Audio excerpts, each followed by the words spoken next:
Imagine you're a woman in an Ice Age cave, 38,000 years ago. You're 7 months pregnant. Outside, the temperature hasn't cracked freezing in weeks. The last hunt failed.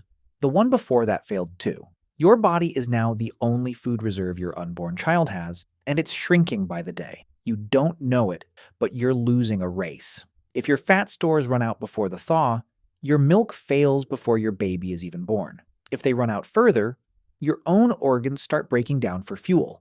Out here, thin isn't a look. Thin is a countdown. Now, picture the woman next to you. Thicker thighs, a soft, rounded belly, wider hips holding real reserves. She's not unhealthy. She's the one who survives the famine that kills you. She's the one whose milk doesn't dry up in month 3. In this cave, in this winter, her body is the safest place a child could exist. So when someone finally sits down by that same fire with a piece of mammoth ivory and a knife and carves a woman, they don't carve the lean one. They carve her. Heavy belly, thick thighs, wide hip. Not because it's flattering, because it's the difference between a bloodline continuing and a bloodline ending.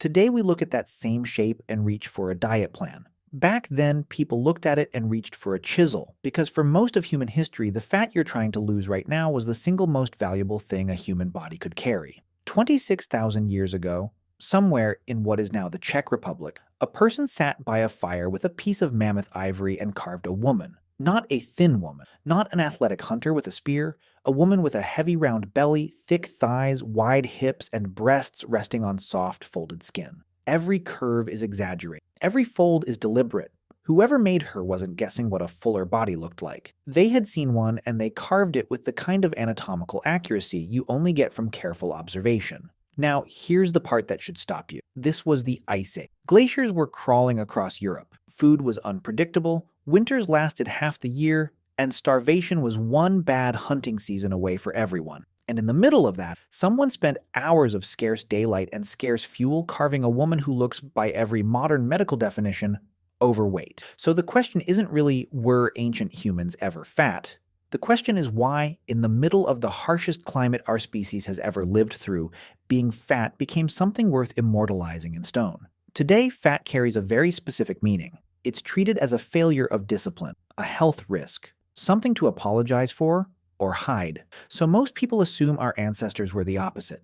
Lean, ripped, permanently in survival mode, burning every calorie the second it came in. And for the vast majority of human history, that assumption is basically correct. But there's a strange, narrow slice of the past where the opposite was true, where being fat wasn't a problem. It was the goal, and figuring out why takes you through Ice Age sculpture, agricultural revolutions, Egyptian priesthoods, and a gladiator diet that would make a modern nutritionist cry. Let's start with the sculpture, because it's the oldest evidence we have and it's stranger than people expect. In 2008, archaeologists in southwestern Germany pulled a 6-centimeter figurine out of a cave called Hohlefels. It's carved from mammoth ivory, and it's dated to somewhere between 35 and 40,000 years old, which makes it one of the oldest known pieces of figurative art on Earth.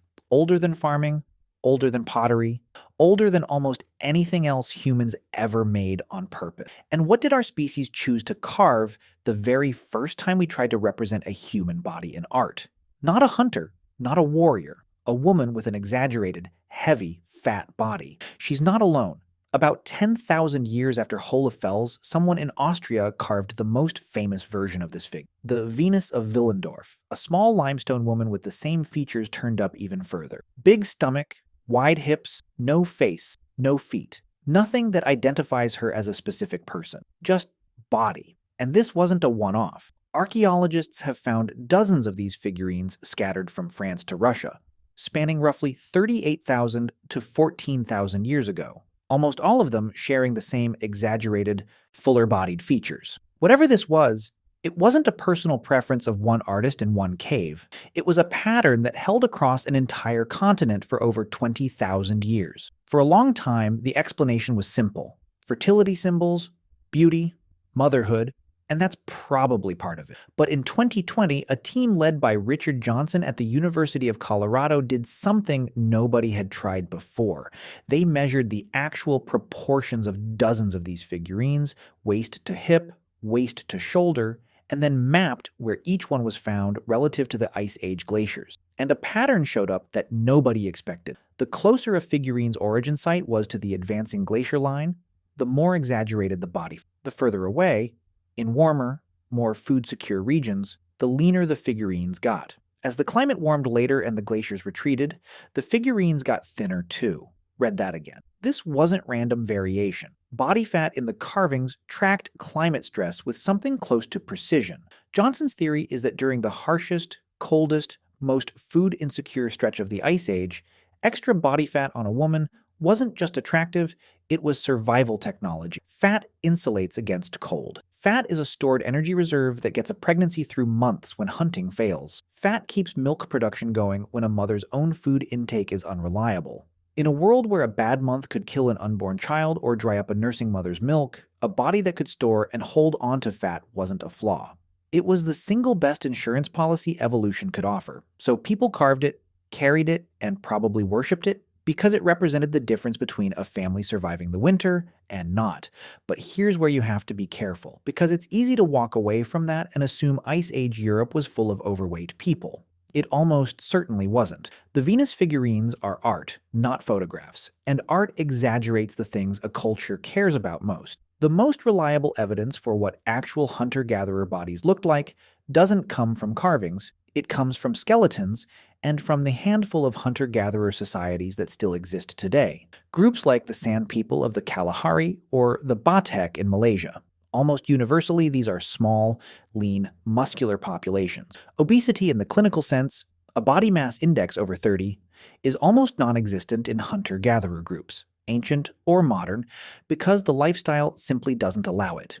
You cannot outrun a food shortage while carrying extra weight, and for most of the year, most hunter-gatherers were burning more calories chasing and gathering food than they were taking in. So the figurines weren't a mirror. They were a wish. An idealized image of the body a woman needed to survive the worst years, carved by people who mostly didn't have that body, the same way a starving sailor might dream about a feast. The fat wasn't common, it was precious, which is exactly why someone thought it was worth putting in stone. That changes about 10,000 years ago, and this is where the story shifts from wishful carving to actual, physical, measurable body fat. Around 10,000 BCE, in scattered regions across the world, humans started farming. And farming did something hunting and gathering never could. It created surplus. For the first time in the history of our species, a group of people could grow more food than they needed right now and store it for later. Grain silos, dried meat, preserved vegetables, a buffer against bad seasons that didn't require someone's body to carry the reserve. A storeroom could do it instead, except bodies didn't stop storing fat just because silos existed. The genetic machinery that made our hunter-gatherer ancestors efficient at holding on to calories during feast and famine cycles, sometimes called the thrifty gene hypothesis, didn't disappear the moment humans settled down. It just kept running in a completely different environment. Early farmers were eating more starchy, calorie-dense grain, moving around less than a hunter chasing game across open country, and living in permanent settlements instead of following herds. Skeletal studies of early farming populations compared to hunter-gatherer populations from the same regions consistently show something uncomfortable. Early farmers were often shorter, had worse teeth, and showed more signs of nutritional stress and lower overall health, even though they had more consistent access to calories. More food, worse bodies. The first fat wasn't the fat of luxury, it was the fat of a species stuck between two survival strategies, still wired for scarcity while living in early surplus. The thrifty gene idea itself comes from a geneticist named James Neal, who proposed it back in 1962. His argument was straightforward. For hundreds of thousands of years, the humans who survived recurring famine were the ones whose bodies were best at converting any available food into stored fat fast, and then holding on to it stubbornly once stored. That trait wasn't a defect. It was a life-saving adaptation, the biological equivalent of a species that evolved to hoard. The problem is that natural selection doesn't work on a timeline anyone can update quickly. It took millions of years to build a body this efficient at storing fat during scarcity, and it's taken only a few thousand years, a blink in evolutionary terms, to flip the environment from constant scarcity to constant surplus. Your body is still running famine-era software. It just happens to be plugged into a world that never runs out of food. You can actually watch this same tension play out in living cultures, not just skeletons. In parts of Polynesia, including Tonga and Samoa, traditional chiefly status was historically tied directly to body size. Chiefs and high-ranking figures were often expected to be large, heavily built men, because in societies where food surplus depended on controlling land, labor, and tribute, a big body was physical proof that a leader commanded enough resources to always eat well while everyone around him worked. Being large wasn't laziness, it was leadership made visible. European explorers who arrived in the Pacific centuries later were often startled by how much status and respect were tied to size, because it ran completely opposite to their own assumptions about weight and class back home. In Mauritania, a tradition called le bleu, historically practiced in some rural communities, involved deliberately feeding young women large quantities of food, sometimes force-fed, because a fuller body was considered a mark of beauty, family wealth, and marriageability. It's controversial and increasingly discouraged today, but it's a direct, living descendant of the exact same logic carved into that Ice Age ivory figurine 38,000 years earlier. In a world where thinness meant hunger, fat meant security, then civilization actually shows up.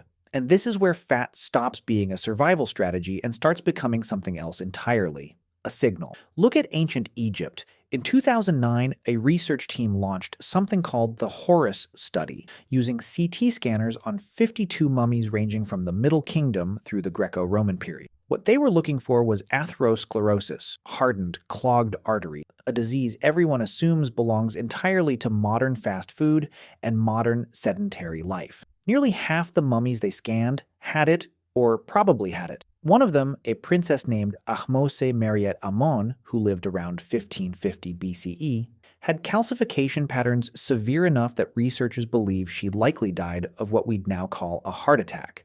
Temple inscriptions describing her symptoms line up disturbingly well with chest pain and cardiac failure. Here's the detail that matters most. The mummies with the worst arterial damage weren't random. They skewed toward the wealthy, the priestly class, and royalty, the people who could afford a diet loaded with bread, beer, and animal fat every single day, in a society where most farmers and laborers were eating a leaner, plainer, mostly vegetarian diet out of necessity. Mummification itself was expensive, so almost everyone in the study was already from the upper end of Egyptian society, and even within that elite slice, the ones eating the richest diets carried the clearest physical cost. In tomb paintings from the period, this shows up visually too.